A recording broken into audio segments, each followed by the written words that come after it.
ponente es Matías Manuel González Hernández, que pertenece al Departamento de Análisis Económicos Aplicados de la Universidad de Las Palmas de Gran Canaria. Nada que decir, ¿no? O sea, que es del año 83, pues es licenciado en Ciencias Económicas y Empresariales, y ya desde el año 2000, pues es doctor en Economía del Departamento de Economía Aplicada, ¿no? Del ULPGC. También incluso fue estudiante durante un año, ¿no? En el periodo creo de 2003-2004, ¿no? En la Universidad de California de Berkeley.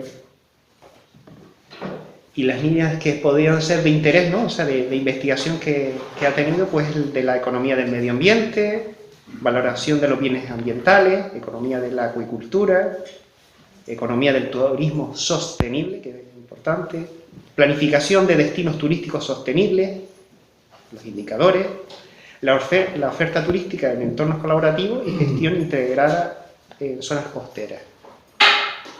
Ha participado en bastantes proyectos, ¿no? Incluso de red de cooperación con Canarias, Marruecos, ¿no? Y mirando un poco también en la bibliografía de artículos, ¿no? De publicaciones, creí interesante pues mencionar tres que fueron en estos últimos años. Como, bueno, yo sé que están en inglés, pero yo lo voy a decir en español, ¿no? Para los ponentes, ¿no? Que son las preferencias de los turistas por la gestión, el bienestar de los residentes y ecosistemas del Parque Nacional, ¿no? Que esa fue en el 2015. También los beneficios económicos de reducir los efectos ambientales de los vertederos, efectos de desintegración de distancias heterogéneas, fue pues el año pasado prácticamente. Y en el 2014, evaluación de los riesgos del cambio climático en las Islas Canarias, un enfoque heterogéneo de la respuesta, que fue en 2014. No he querido mencionar más porque él me dijo, sé breve, no te enrolles mucho. Y nada, decirle que cualquier cosa, también saben que todas estas actividades las tenemos también reflejadas en el blog. O sea, la Escuela Sociopolítica este año, pues, en este curso hemos puesto un blog, ¿no? Y quizás, pues, Isabel, ¿no? Les ha mandado el enlace, pero bueno, yo, por si lo quieren apuntar, lo voy a recordar, que es muy fácil. Escuela Sociopolítica, todo junto, /istic.blog. O sea,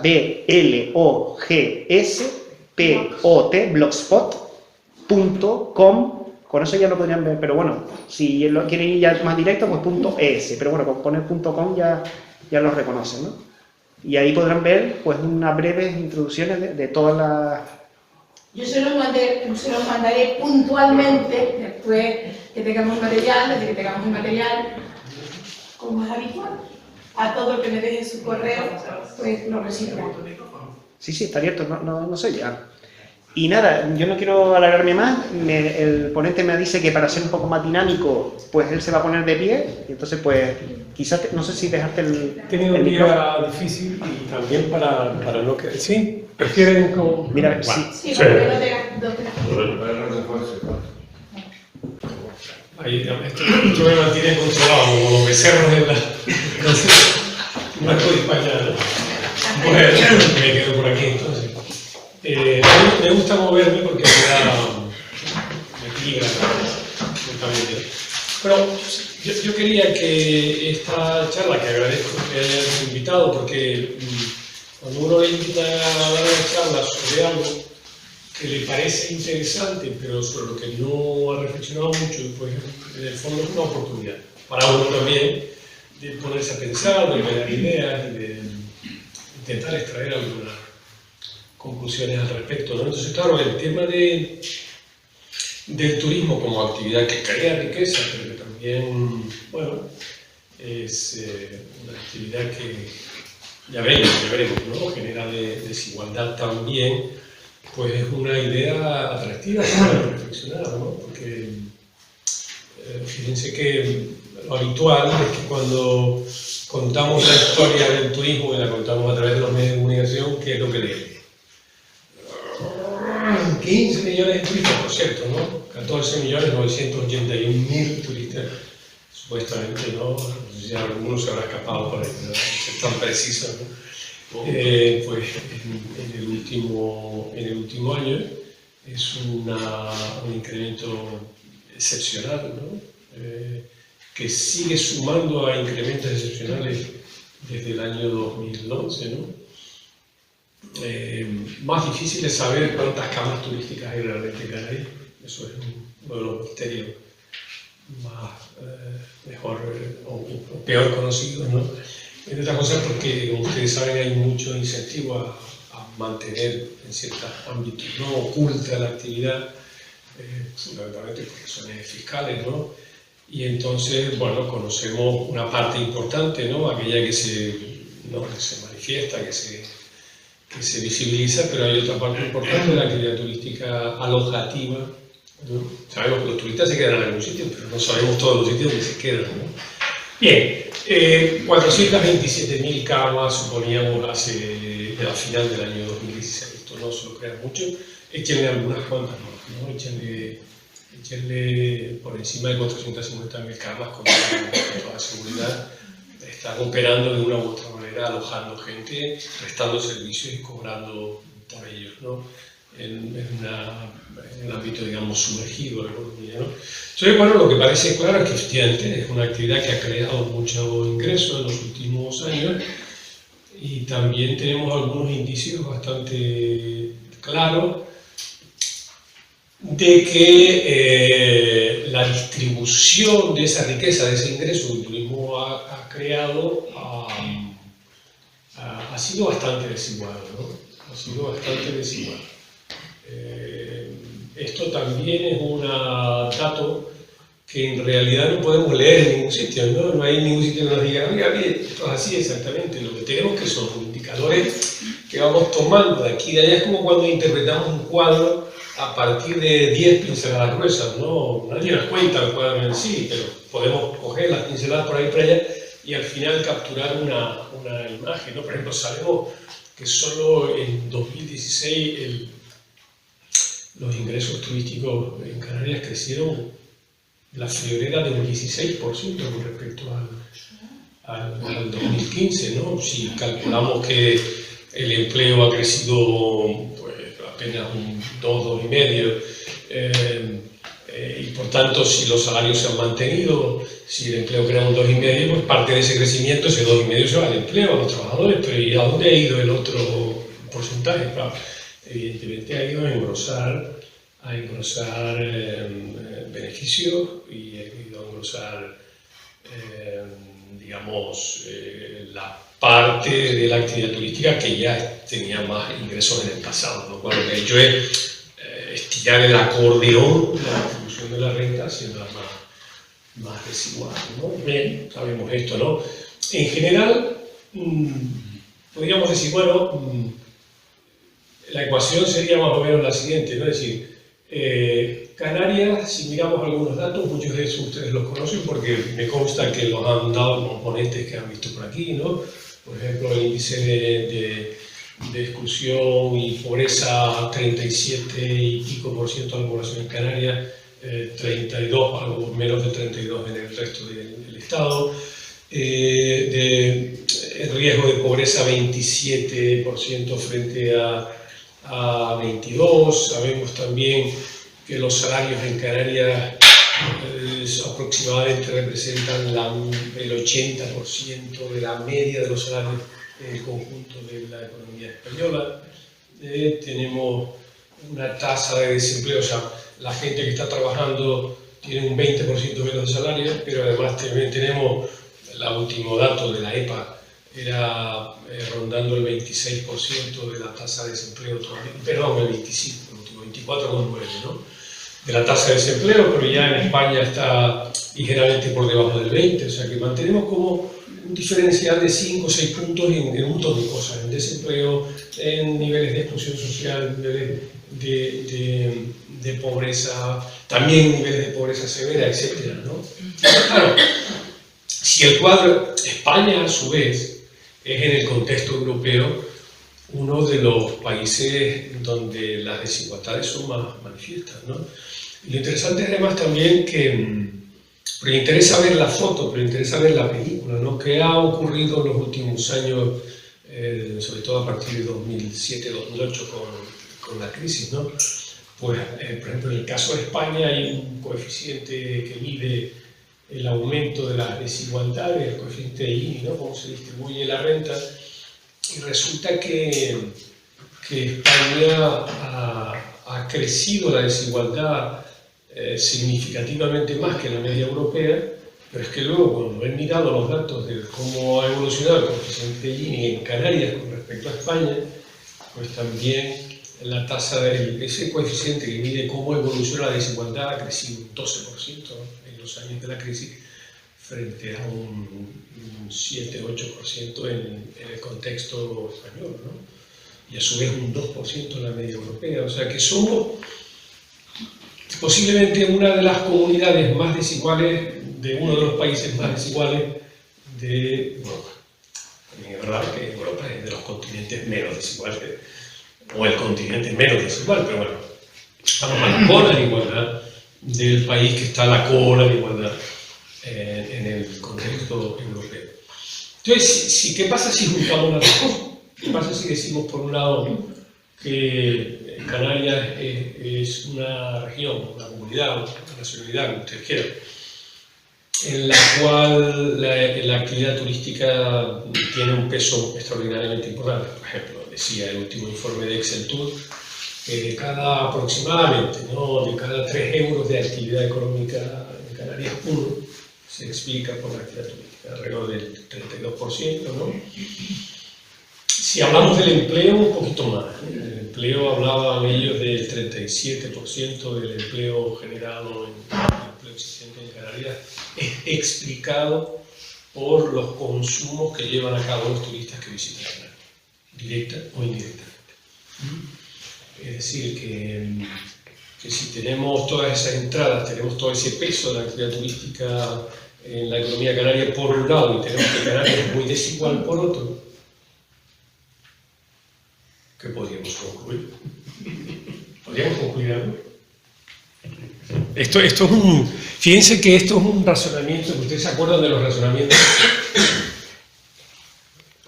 se acuerdan también de los sofismas, ¿no? Que eran los razonamientos, para entenderlos, mal fundamentados, ¿no? Entonces, claro, uno puede razonar y decir, si Canarias tiene una fuerte impronta turística y además es muy desigual, entonces la causa de la profundidad de las desigualdades en Canarias es la importancia que el turismo tiene.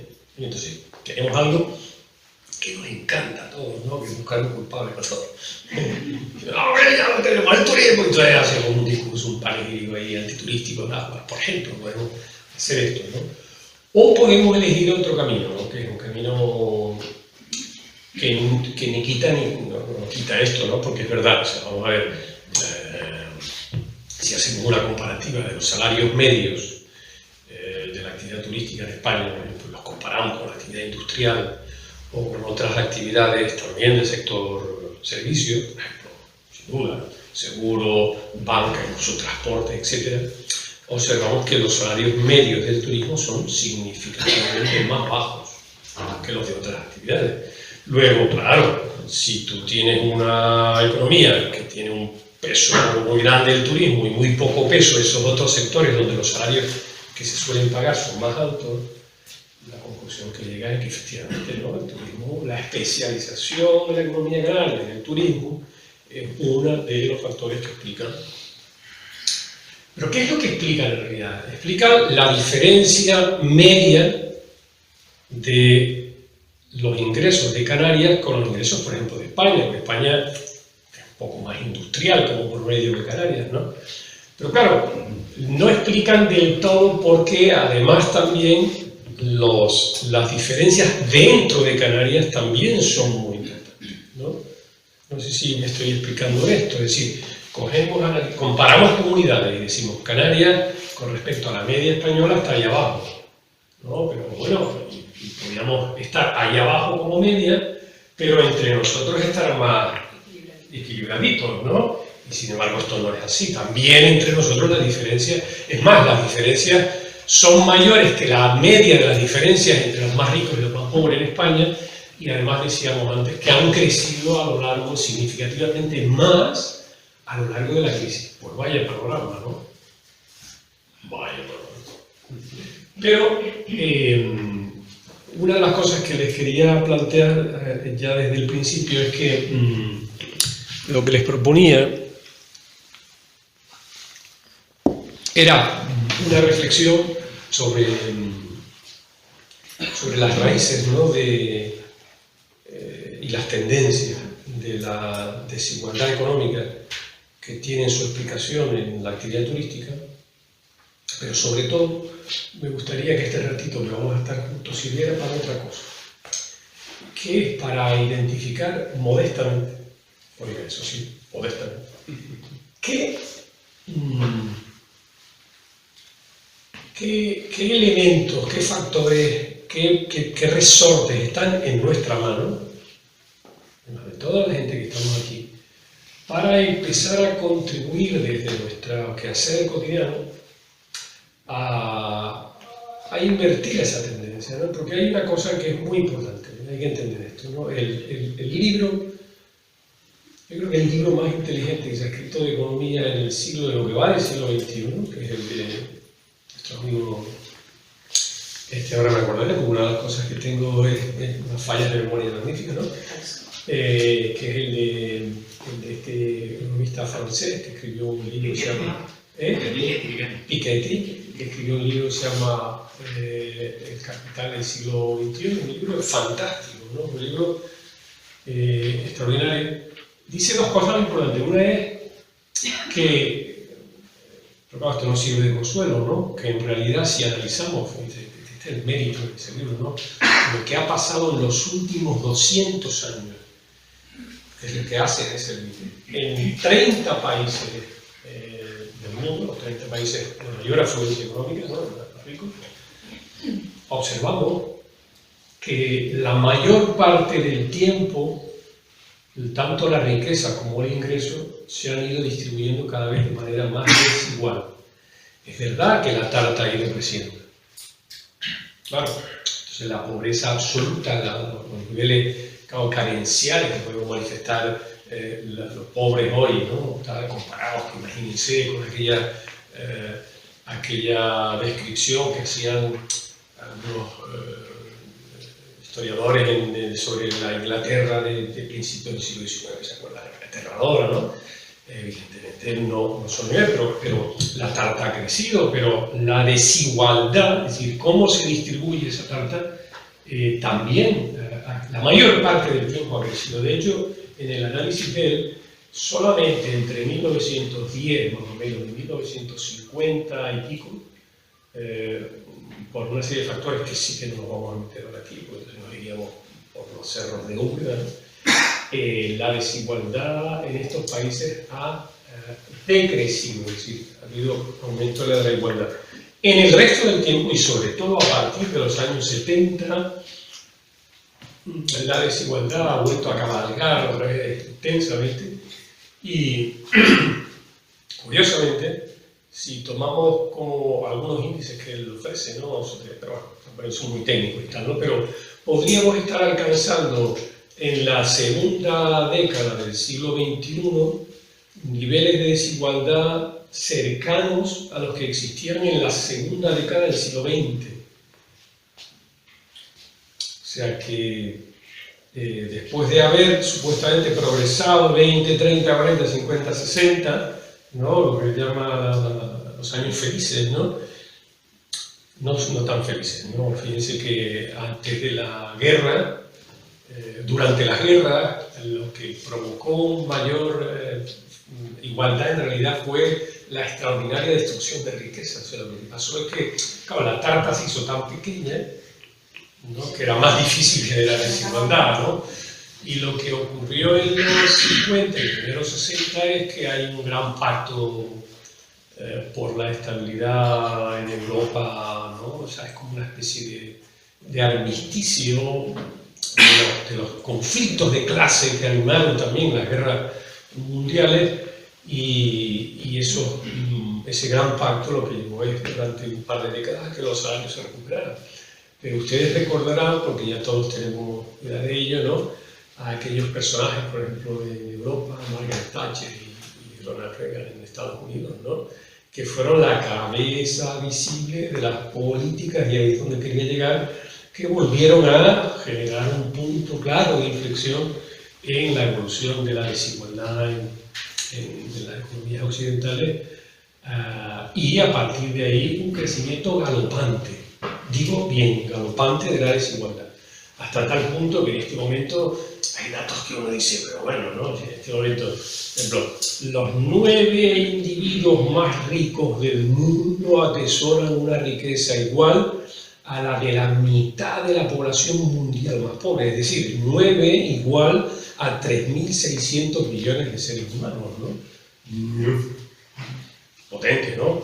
O, por ejemplo, en el seno de una misma empresa financiera de Estados Unidos, el salario más alto, obviamente el que se lo pone así, como el super ejecutivo, ¿no?, de película, como diría Serrat, pues es 360.000 veces más elevado que el salario más bajo en esa misma empresa, ¿no?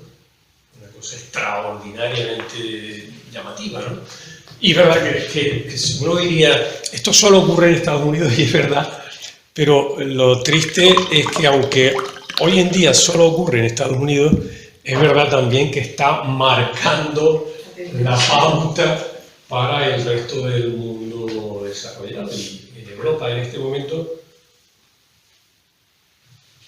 los queridos burócratas que se han apropiado de los gobiernos europeos y también de la Unión Europea, que yo creo que está atravesando uno de los momentos más grises de su historia como proyecto, ¿no?, son claramente seguidores de las mismas políticas que se han venido ensayando en los Estados Unidos desde los años 80 y que han llevado a esta enorme desigualdad. Por tanto, ¿cuál sería el panorama? Tenemos una comunidad canaria con una enorme desigualdad, a la cola en desigualdad de un país que es enormemente desigual, pero además también en el contexto de un mundo que se hace cada vez más desigual. O sea que el panorama es un poco como así, ¿no? Evidentemente,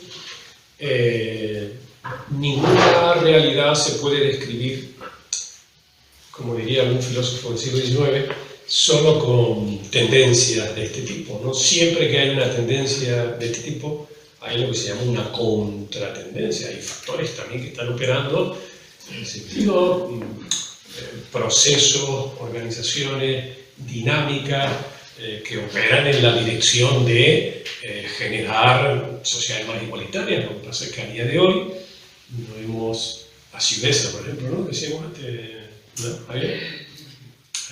Quiero decirte, hay mucha gente en el mundo trabajando en entornos muy concretos, haciendo dinámicas muy interesantes que pues, extraen gente de situación de marginalidad o de exclusión social, sacan gente de la pobreza, favorecen su inclusión. Lo que pasa es que esas contratendencias, esas dinámicas, no son todavía lo suficientemente poderosas como para contrarrestar las otras, ¿no?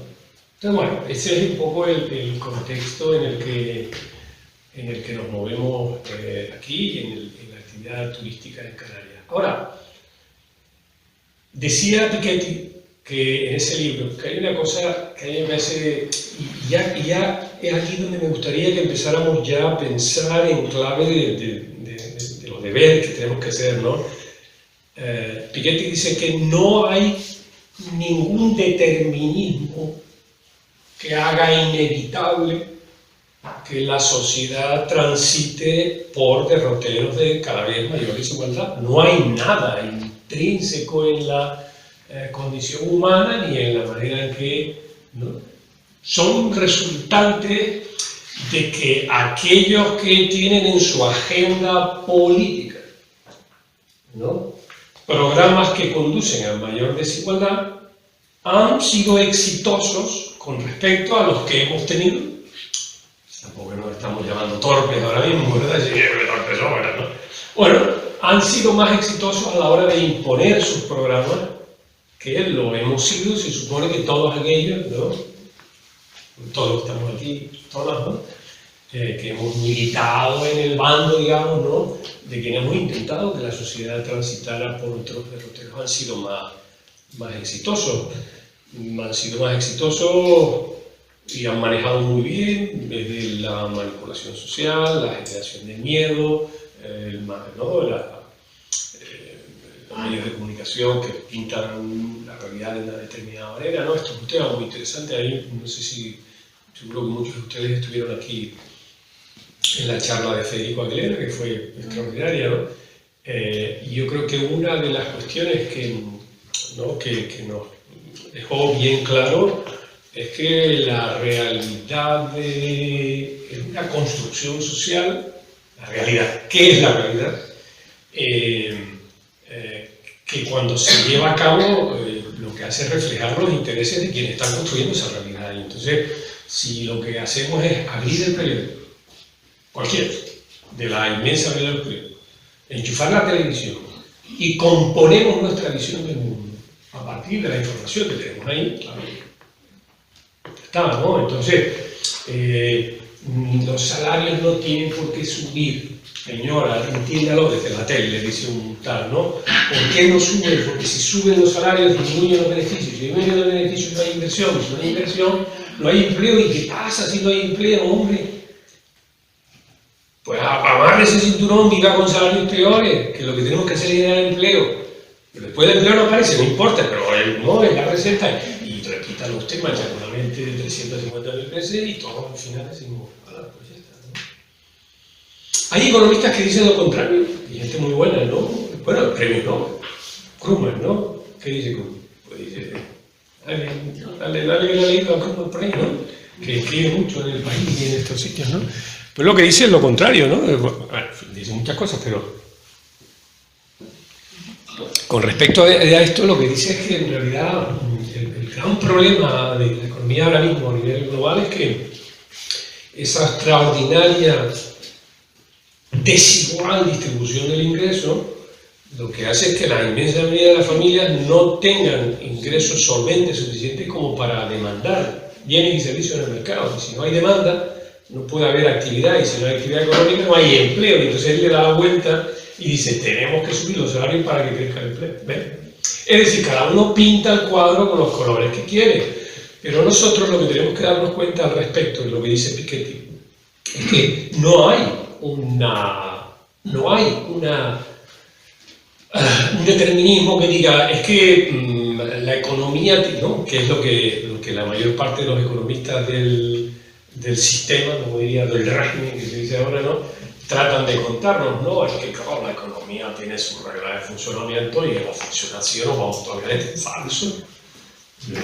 Entonces, o sea, no digo que la economía pueda funcionar de cualquier manera, sobre este tema también si quieren en algún momento, ¿no? Pero con respecto a esto, es claro que si una economía tiene ciertos resortes saludables como para, por ejemplo, hacer crecer los salarios, que los salarios hagan que la gente demande más cosas, y a la respuesta a esa mayor demanda es empresas basadas en buenas ideas, en buenos conceptos de negocio que se crean para satisfacer esa nueva demanda y generar más empleo, etcétera, etcétera, etcétera. Sobre esas bases, si todos esos elementos se dan, se puede construir un crecimiento económico que lo que simplemente no le interesa a algunos, que lo que quieren es tener cada vez más parte del pastel en su bolsillo. No es que no pueda ser así, es una cuestión de elección. Lo que pasa es que la elección que interesa a la minoría se ha convertido, a través de los medios de comunicación, en, al parecer, la única posibilidad que las sociedades tenemos a la hora de organizar nuestra economía. Y eso es lo que realmente es falso, ¿no?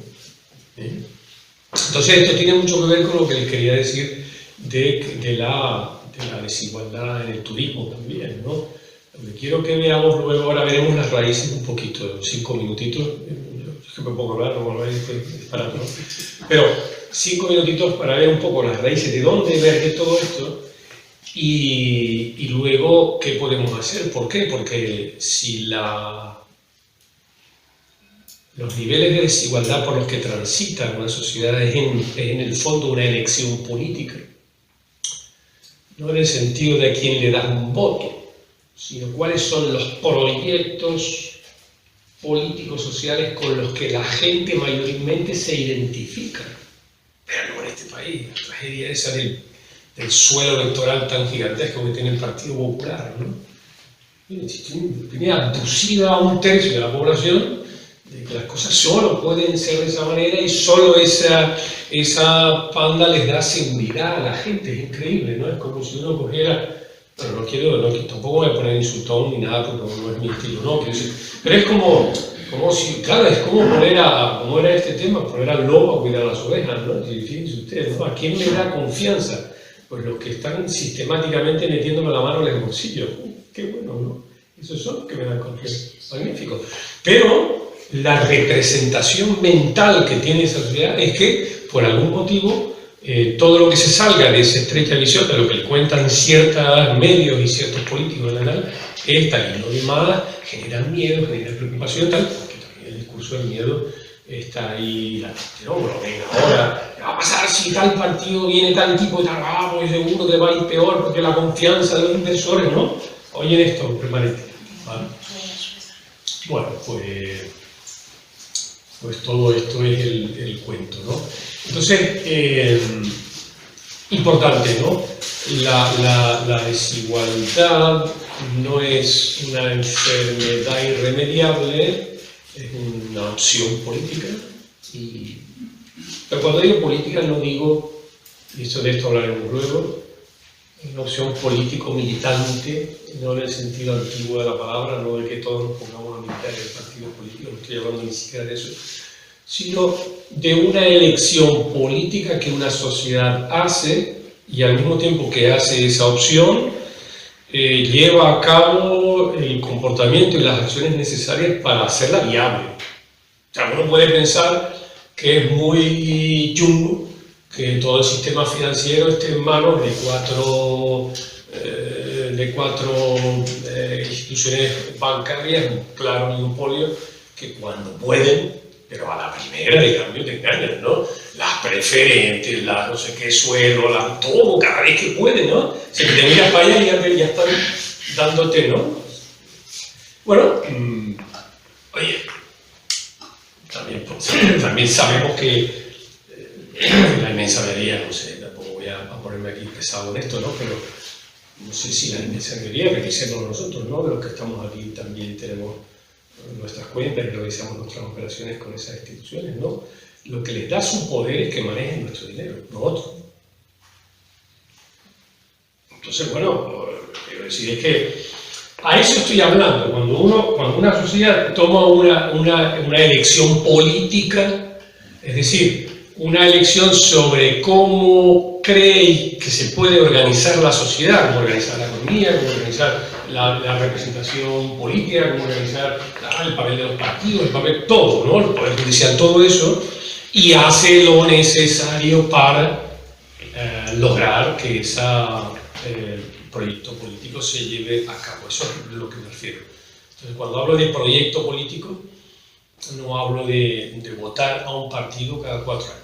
No hablo de una sociedad consciente y decidida a, ¿no? Actuar en favor de otro tipo de organización de la economía, de la sociedad, de la política, de todos estos elementos, ¿no? Entonces, ¿qué ha pasado con la actividad turística y por qué nos ha conducido? Es decir, el actual nivel de desigualdad que hay en Canarias y que se genera en buena medida por cómo está organizado el turismo en Canarias, ¿es inevitable que sea así?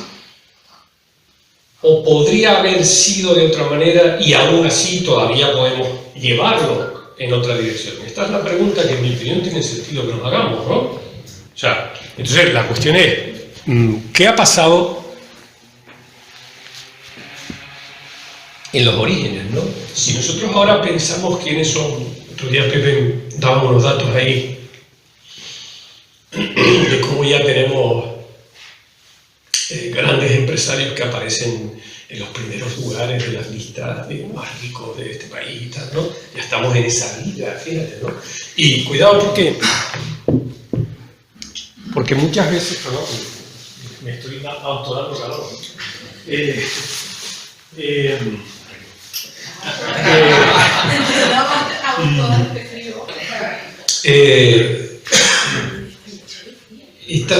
Estas listas, ¿no? Que a veces fíjate cómo nos traiciona nuestro subconsciente, ¿no? A veces, no sé si les habrá pasado a ustedes, como decía, pero a veces nos encontramos sacando pecho, ¿no? No sé si les habrá pasado a ustedes, ¿no? Pero por ejemplo, puedes encontrar gente pobre del pueblo y tal, ¿no? Que saca pecho y dice, señor, lo que sale está un canario ahí, pero... Claro, démosle a la moviola para atrás, ¿no? ¿Qué ha pasado realmente? Bueno, que cuando pongo a López Sanz, por ejemplo, no tengo ninguna aversión, y es porque es un ejemplo que viene al pelo y tal, y poco no estoy haciendo aquí tal, ¿no? ¿De dónde arranca la verdadera posición económica de este grupo en este momento, ¿no? Bueno, claramente de un conjunto de operaciones inmobiliario especulativas con un recurso fundamental y escaso por definición, que es el suelo, que permite que cuando esto está regulado de una determinada manera, si ustedes se van a Noruega esto no ocurre, y ahora les explicaré por qué, porque los beneficios que se generan con la especulación del suelo tienen un gravamen marginal del 80%, y entonces todos esos beneficios van a la sociedad, y entonces van a la sociedad y se dedican a mejorar las universidades, el sistema educativo y el sistema sanitario. Y entonces al final usted no deja de ser más que un pequeño beneficiario de un mecanismo de revalorización del suelo, pero es la sociedad, porque el suelo no lo fabrica usted. O sea, es que una de las cosas en las que no solemos pensar es que solo con que la sociedad que organizaran se limitara a justificar desigualdades que realmente estuvieran basadas en mérito y no en influencia para decirle al alcalde que coja el rotulador del Plan General de Ordenación y donde aquí había rural, que ya yo compré el suelo rústico, ahora tú me lo pasas por aquí y entonces yo hago esto y yo por el otro lado voy, ¿no? Sí, claro, este es el efecto de bola de nieve que hace este tipo de mecanismos, es que cuando tú arrancas en eso, es muy fácil continuar, ¿no? Porque entonces ya tú tienes suficiente músculo financiero para llevar a cabo la siguiente operación, que es la siguiente reforma del Plan General o en el otro ayuntamiento, vas y haces lo mismo, y entonces no sé qué, tal y cual. Entonces a partir de ahí, mientras que la especulación del suelo sea la primera y más rápida fuerza motriz que genera la acumulación de riqueza en una comunidad, por definición, esa comunidad va a ser extraordinariamente desigual. Porque, fíjense una cosa, otro de los problemas que tenemos cuando analizamos las cosas, es un problema cultural, ¿no? Cuando le sacamos pello y no lo que sabe, es pensar que los enriquecimientos con activos como el suelo son juegos, como diríamos en teoría de juegos, ¿no? O sea, son juegos de suma positiva. ¿Qué quiere esto decir? Que él puede ganar sin que a nosotros nos pase nada. Falso. Si el suelo se encarece drásticamente, el suelo es el principal componente de coste ¿de qué? De nuestra vivienda.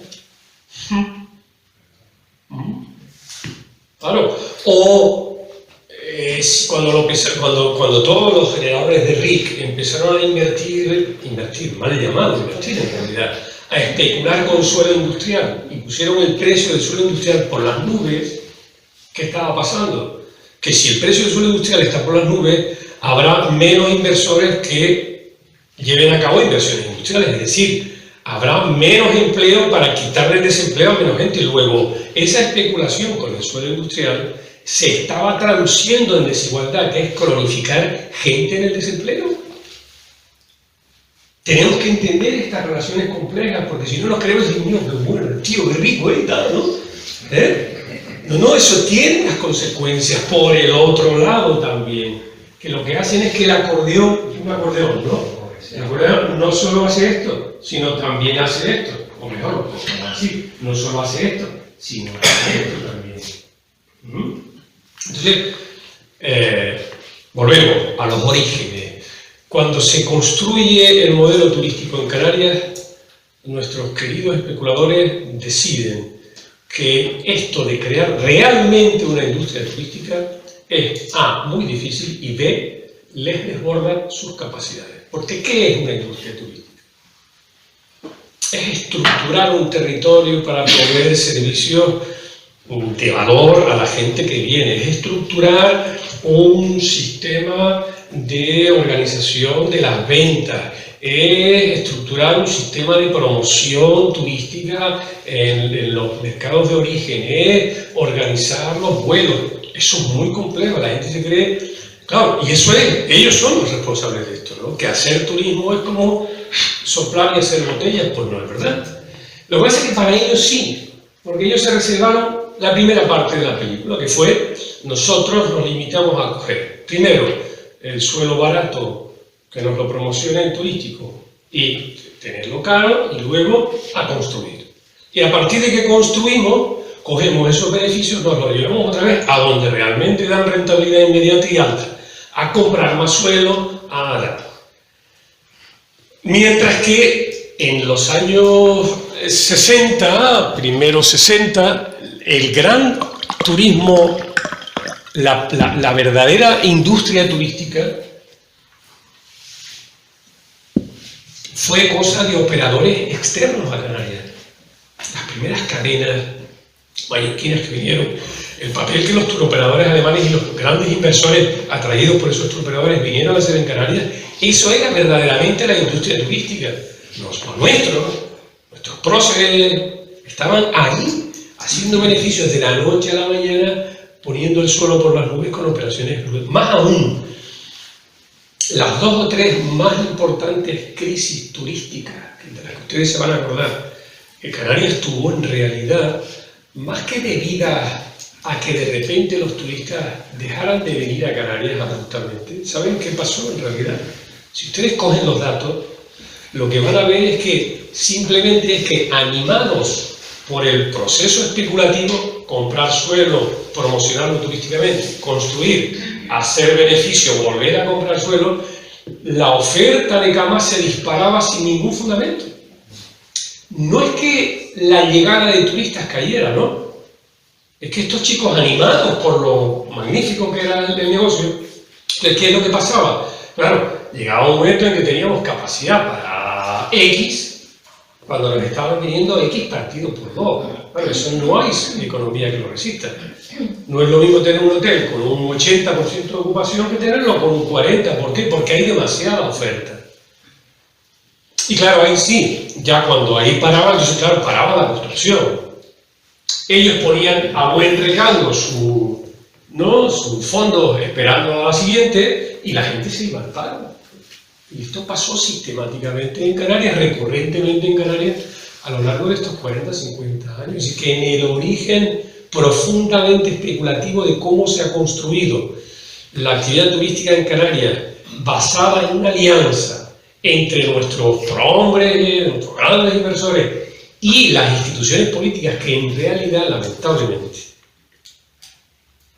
ni cambiaron mucho en ese sentido. Es curioso, ¿no?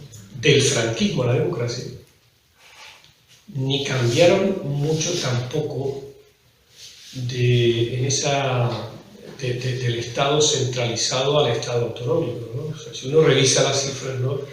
El hecho de que pasáramos del 75, si me era Franco, no me en el 28, no cambió nada, y el hecho de que en el 83, 84 tuviéramos por fin Parlamento en Canarias, autonomía, tampoco cambió nada. Es decir, en realidad los procesos se reajustaron un poquito, pero la esencia de cómo empezó a funcionar, cómo seguía funcionando nuestra industria turística fue esa, ¿no?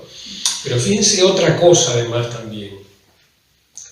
Nuestro régimen económico y fiscal, en lo relacionado con el turismo, también ha sido un generador de profundas desigualdades, ¿no? Porque fíjense que, comparen ustedes, hay una crisis la primera gran crisis del turismo a finales de los 70, de los 80, ya le da un buen palo digamos, a la parte más democratizada de los ingresos turísticos que existían en el modelo, sobre todo en Gran Canaria, que era el turismo de apartamentos, ¿no? Comunidades de propietarios que rentaban sus apartamentos para... ¿vale? Pero ¿qué pasa cuando ya en los 80, empiezan ya a funcionar potentemente los primeros incentivos del retro, y ya en los 90 con la RIC? En realidad lo que pasa es que, claro, si a un señor que está ganando un montón de dinero, no solo le permite que invierta eso en suelo, sino además le permite, dice, bueno, ahora me dedico a ser yo el gran empresario turístico, ¿vale? Pero es que el gran empresario turístico es capaz de producir, de construir un hotel que cuesta 15.000 millones de euros, perdón, 15 millones de euros con dinero que viene de impuestos que él no ha pagado. ¿Sabéis qué es? Impuestos que no has pagado. Pero, ¿quién ostenta riqueza? Esos son los datos los que dio Federico Aguilera aquí. Eso es un factor de desigualdad en el turismo extraordinario, ¿no? ¿Quién realmente ha dotado riqueza? Fundamentalmente los grandes inversores. Los pequeños propietarios de apartamentos turísticos no tenían esa posibilidad, ni técnica, ni normativa, ni técnicamente, ¿no? Y en la práctica, ¿qué tiene eso que ver con la exclusión de ese sector? Mucho. Porque si yo construyo un hotel de 4 estrellas con dinero regalado, yo puedo ir al mercado y poner mi habitación de 4 estrellas al precio de un apartamento de 3. Y entonces el cliente, ¿qué va a elegir? ¿Y qué va a pasar con los que tienen los apartamentos de 3? Claro.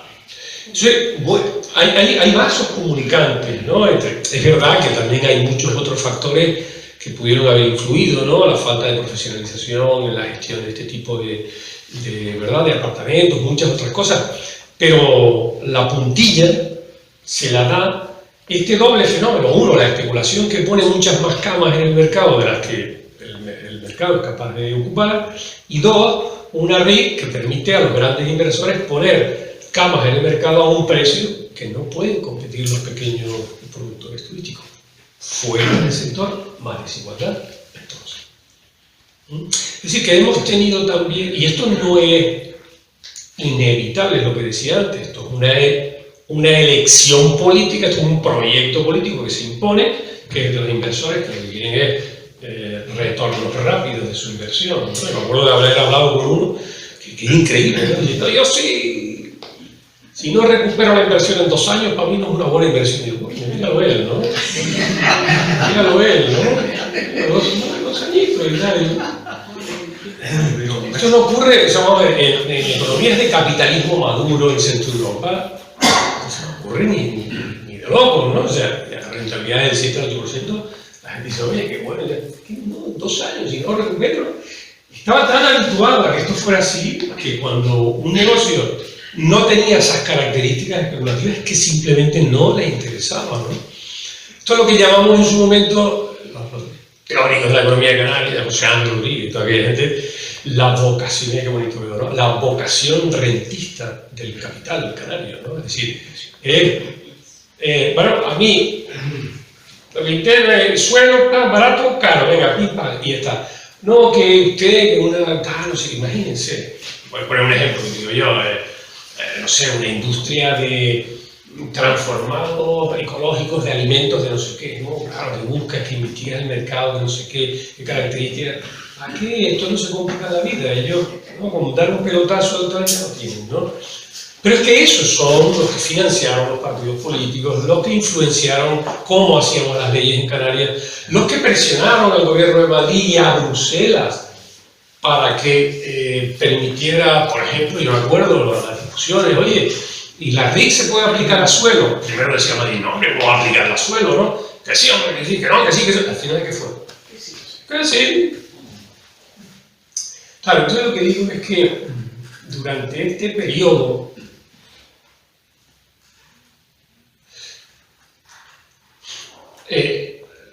los que teníamos que haber estado armando e intentar que con éxito otro proyecto político, y repito otra vez, no otro partido, sino otra sociedad con mejor información, con una actitud más crítica ante esto, con una determinación de involucrarse en procesos de crítica y también de cambio de estas cuestiones. Eso, hoy pues no tuvimos la sabiduría suficiente para hacerlo, desde luego, ¿no? Y hoy pues podemos afirmar que, desgraciadamente, en mi opinión, somos capaces de enjuiciar críticamente, desde un punto de vista ético, los niveles de desigualdad, y eso es importante. Yo creo que mucha gente no es capaz de sensibilizarse frente a eso. Pero lo que nos cuesta mucho más es entender las raíces de todo esto para saber entonces qué teclas tenemos que tocar si en algún momento queremos cambiar este estado de cosas, porque si no, ya me quedan ustedes. Más todavía, fíjense, el otro día lo comentábamos con Pedro y con Pepe, ¿no?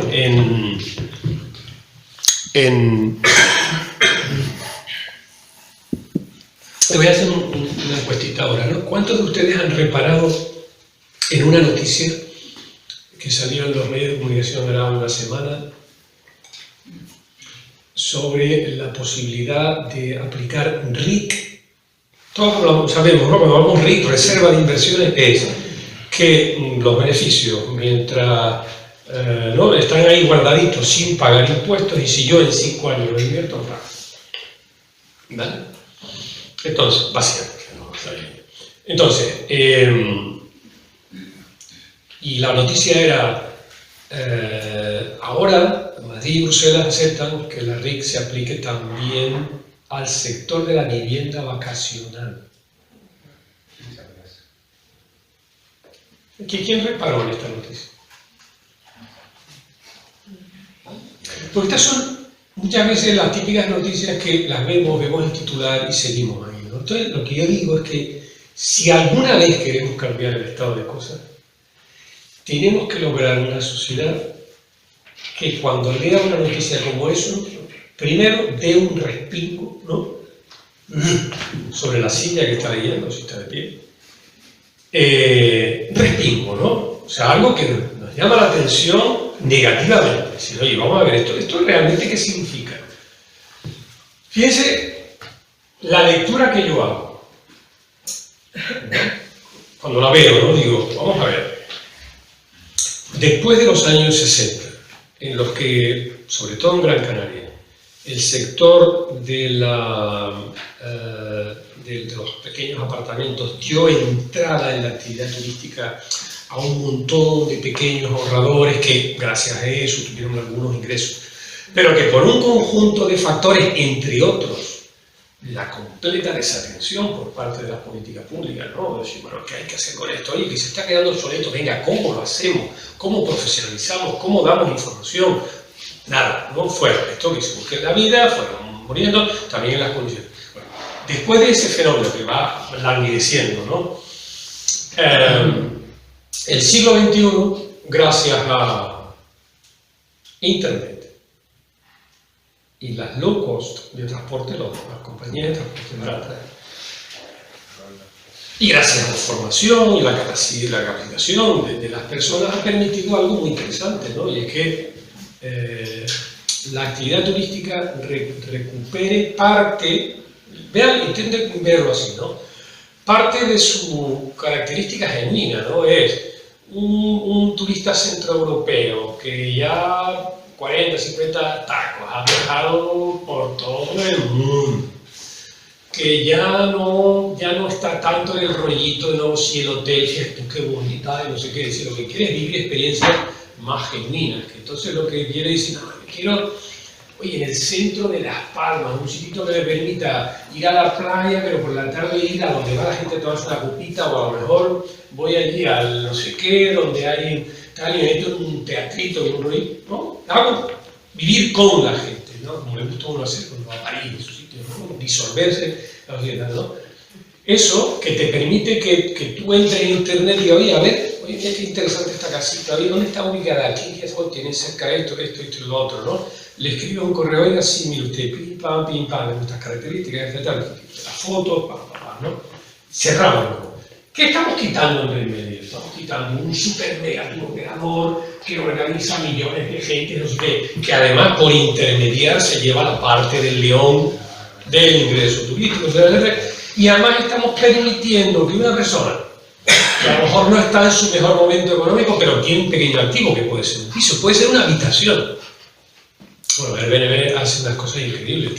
Uno puede meter en Airbnb para comercializar pues, cosas como una tienda de campaña en la huerta, o también puede meter una casita en un árbol. Que estoy pensando en una casita en un árbol. Es decir, cualquier cosa que pueda resultar atractiva a cualquier ciudadano de cualquier país centroeuropeo que quiera realizar una experiencia distinta, en un lugar con un clima mejor, que tenga un componente de convivencia con la sociedad en la que tal, de poder disfrutar de elementos culturales y naturales que normalmente puede venir a bucear, puede venir a hacer windsurfing en invierno, donde ahí tienen mares por debajo de los 10, de 5 y a veces helado, pues aquí tenemos temperaturas todavía del mar 18 y 19 grados, en fin, un neopreno de 3 milímetros lo resolvemos fácilmente, ¿no? Y fíjense que bueno, pues esto que es una nueva oportunidad, cuidado, que esto es lo que ha puesto en guardia a toda, ¿no? Que nos han contado todo el rollo de que eso es turismo de no sé qué. Ustedes saben dónde se quedó cuando vino aquí uno de los tipos más ricos del mundo a Barcelona, el Zuckerberg, el jefe de Facebook. Se quedó en un ático contratado a través de una de estas plataformas. Es decir, claro, ellos que han intentado decir, claro, han intentado abusar del desconocimiento, de la desinformación, y decir, nah, esto es una cosa, no sé qué, se nos va a meter aquí gente de no sé cuánto. Bueno, ya le estaba diciendo a Pepe, yo tengo para mí la inmensa suerte desde hace un mes de estar gestionando una cosita que hice ahí en Santa Lucía, rehabilité una cosita y tal, ¿no? Y les puedo asegurar que es extraordinariamente maravilloso el perfil de la gente con la que te estoy mostrando, ¿no? Es increíble. Gente viajada, gente más comprensiva, ¿no? Con lo que está. Bueno, yo hice una casa ahí aislada de la red, todo es con una energía fotovoltaica, la calefacción es con energía solar y tal igual, pero claro, eso afinarlo cuesta, ¿no? Súper comprensiva, mira, échenle un vistazo a esto y tal, si ven algún problema me llaman encantados, entonces se interesan, me cuentan sus experiencias en Alemania, que también tiene un sistema de... Es una relación completamente distinta. No, señor, es otra historia, es seres humanos viviendo una experiencia distinta aquí y relacionándose con otros seres humanos para enriquecerse, lo que sea, y al mismo tiempo dándole a mí la oportunidad no solo de un ingresito, sino sobre todo también de tener una experiencia vital que me llena de satisfacción, ¿no? Y de eso se trata también, ¿no? Entonces lo que digo es que eso, la última noticia que vi al respecto en la prensa decía que bueno, que ahora gracias a la RIC, en vez de que cualquiera por ahí se pueda montar esta cosita, ahora vendrán los que tienen verdadero músculo financiero, lo comprarán todo lo que esté disponible y entonces el negocio por fin se va a profesionalizar, que era la palabra mágica que suena bien y que suena como palabra legitimadora de lo que detrás de eso no es más que una operación para volver a ¿qué? A excluir a aquel inversor, a no sé qué, y volver a generar más desigualdad otra vez en la actividad turística. Este han reaccionado más pronto. Claro, ellos también usan internet, ¿no? Entonces lo que quiero decir es que las tendencias que hacen que el turismo o cualquier otra actividad pueda derivar hacia modelos más igualitarios de distribución del ingreso o hacia modelos más desiguales, son al final cosas como esta a las que nos hemos estado refiriendo. Si permitimos que la gente se haga rica especulando con el suelo, que ahí está, que en unos plugueros, que simplemente está basada en una riqueza basada en la capacidad de influir sobre un alcalde, y de cuándo a dónde el tener un amigacho alcalde al que jamás está dispuesto a dejarse corromper luego debe ser un mérito para que uno, ¿no? Entonces lo que digo es que tenemos que dejar de entender todas esas cosas como cosas normales, como cosas inevitables, como cosas que están ahí, para entender que son el resultado de elecciones sociales, donde por acción unos y por omisión otros, ¿no? El estado de cosas va en esa dirección, ¿no? Entonces, ¿qué creo yo que podríamos sacar de todo esto, ¿no? Hombre, que tenemos algo que hacer, creo yo, ¿no? Tenemos algo que hacer. Fíjense, no solo a quién votamos, porque esta es otra, ¿no? Yo creo que cuando una sociedad está desmovilizada, claro que les digo, no importa quién vote. No importa quién vote. Y lo estamos viendo ahora, cuidado, lo estamos viendo ahora. Canarias, por ejemplo, es una sociedad muy desmovilizada en el sentido de lo que estamos hablando, o sea, en que en el debate social la cuestión energética es para morirse, ¿no? Es decir, con una archipiélago, con las oportunidades de creación, de independencia energética, además de generar empleos cualificados, bien remunerados, de democratizar la producción y los ingresos generados por la energía, etc. Estamos aquí aguantando un insoportable monopolio en el que tal. Bueno, pero cuando chicos que se supone que quieren cambiar las cosas se meten en las instituciones y tal, y mal, de repente empiezan a mirar y es como si se cayeran por un agujero negro, y tal, y se quedan ahí dentro, ¿no? Una maquinaria tremenda. Mientras la gente dice, bueno, yo les voté, que hagan lo que puedan, no sé qué, y dentro de 4 años van a estar enfadados en ellos y no les van a votar otra vez, ¿no? Entonces, claro, ¿por qué? Porque es que da igual a quien vote, ¿no? Si la sociedad está desmovilizada.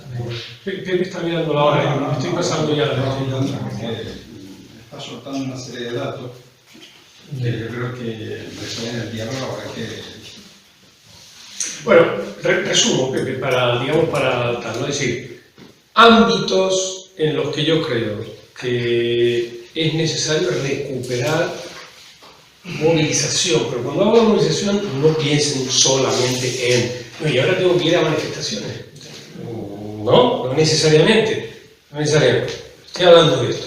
No hay movilización, es decir, de identificar posibilidades de intervenir en una determinada dirección que tenga alguna influencia en la sociedad. Que puede ser desde, bueno, difundir una comprensión de cómo funcionan las cosas entre gente que cree que todavía no lo comprende y que sería útil que lo comprendiera para que por lo momento a lo mejor formulara su voto de otra manera, puede ser.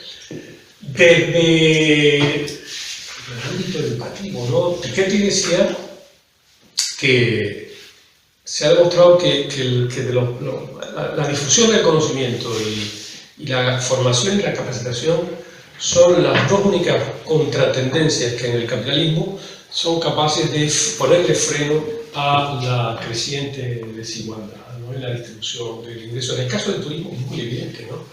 Uno de los factores que hacen que nuestra industria turística genere tanta desigualdad es también que es una industria especializada en empleos de muy baja cualificación y por tanto de muy baja remuneración. Entonces, estas son también elecciones políticas, ¿no? Es decir, ¿por qué un turista que viene aquí solo viene a consumir solo? Porque lo paga el alojamiento, y evidentemente el alojamiento está, pero tiene un alojamiento, tiene una serie de restaurantes de comida estándar y algún spa que se ha puesto de moda y pocas cosas más. ¿Qué pasa con nuestro patrimonio? Es interesante este tema, nuestro patrimonio arqueológico, por ejemplo, ¿no? Increíble, ¿no? Hago aquí un inciso que podríamos comentarlo después, ¿no? ¿Te acuerdas cuando pasó lo de la inversión esta en el sur, que se encuentran unos vestigios de no sé qué, ¿no? Bueno, ahí se formó una controversia entre el Cabildo y el Ayuntamiento de San Bartolomé a propósito de si el Cabildo lo que quería era aprovechar eso para frenar el crecimiento de la guerra, ¿no? Y era curioso porque desde ambos lados se decían, en mi opinión, cosas que no tenían mucho sentido. Desde el lado de Marco Aurelio, que fue algo mío, por eso somos buenos colegas, pero él está donde está, ¿no? Es decir, él decía lo típico, ¿no? Para él el desarrollo turístico es que grandes inversores vengan y nos hagan no sé qué, ¿no?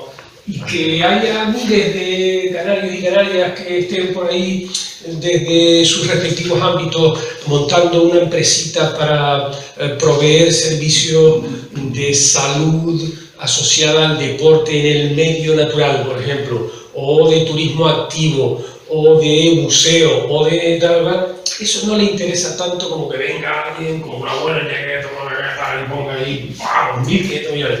Porque eso es lo que no vende, no sé qué, tal y cual. Cuando en realidad eso, al final el impacto que eso tiene fuera de la construcción del tinglado, después de funeral, es infinitamente menor y menos interesante que el de este otro tema. Pero entonces Marco Aurelio estaba ahí.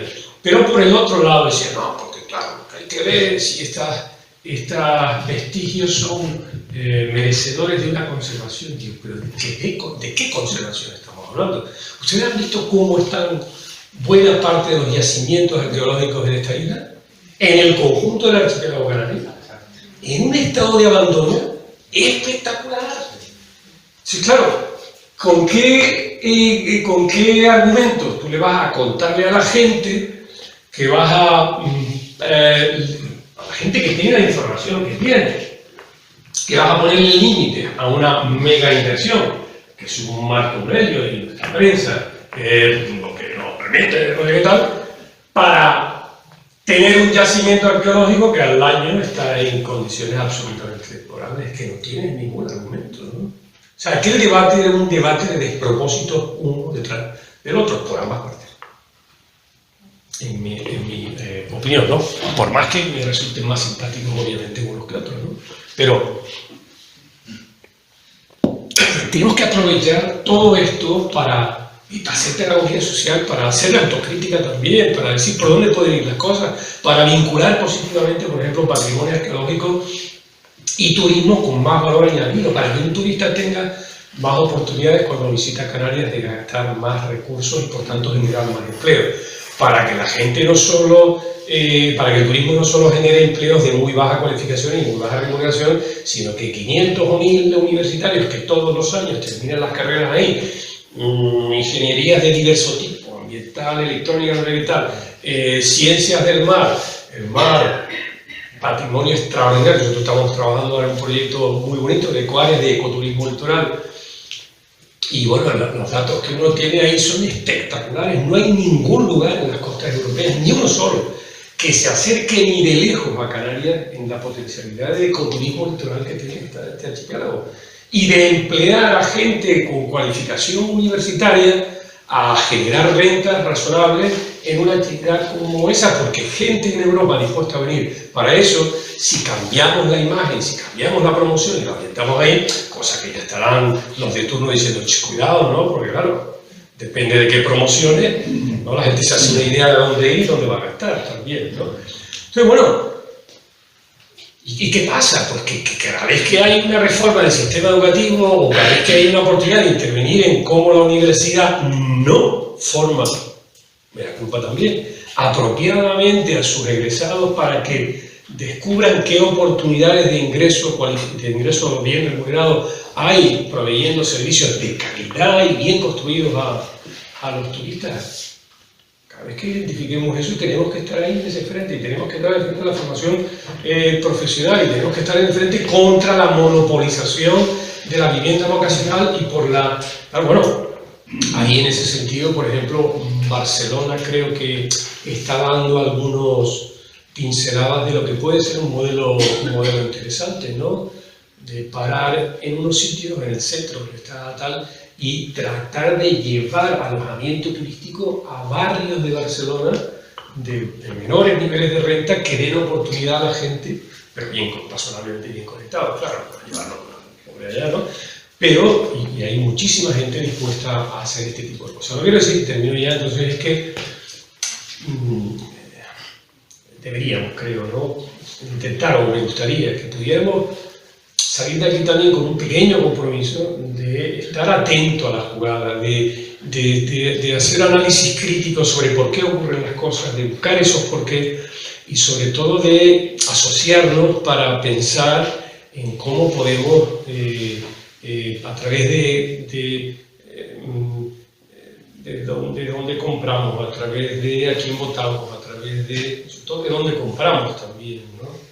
Pues claro, es que lo pesan es muy goloso, ¿no? Pero claro, en fin, es que esa es otra historia, ¿no? Lo pesan es muy goloso, y pues venga, vamos a lo pesan, ya está, le estamos dando, con nuestro dinero le estamos dando un músculo financiero para que siga siendo influyente en los ámbitos políticos y para que la regulación del turismo le siga beneficiando a él y no al resto de la gente, claro, es que estamos también votando cuando compramos, ¿no? Todo así, ¿no? Entonces, repito, ¿no? Tomar más conciencia y sobre todo, yo creo que si planteamientos inteligentemente dirigidos, orientados, se colocan a través de plataformas de diverso tipo entre la gente, yo creo que el estado de cosas se puede ir cambiando poco a poco, ¿no? Porque no encuentro yo otra manera, ¿no? Si esperamos que venga algún ángel salvador, claro, fíjense que los que hay son el neopopulismo de derecha que ya está apareciendo por ahí, y después los chicos estos que han estado en otro sitio, ¿no? Que vienen con otras ganas, pero que también ya ven ustedes las que se enfrascan, ¿no? Y al final los temas que realmente importan a la gente siguen sin estar en un debate en el que la gente normal pueda percibir y entender que hay soluciones que van en una dirección completamente distinta a la que en este momento se están imponiendo y que son además viables en el turismo también. Y eso es lo que les invitaría a reflexionar ahora, si quieren, y sobre todo a poner en práctica nuestras vidas cotidianas, ¿no? Yo creo que es más importante. Pues nada, yo me lo he pasado muy bien.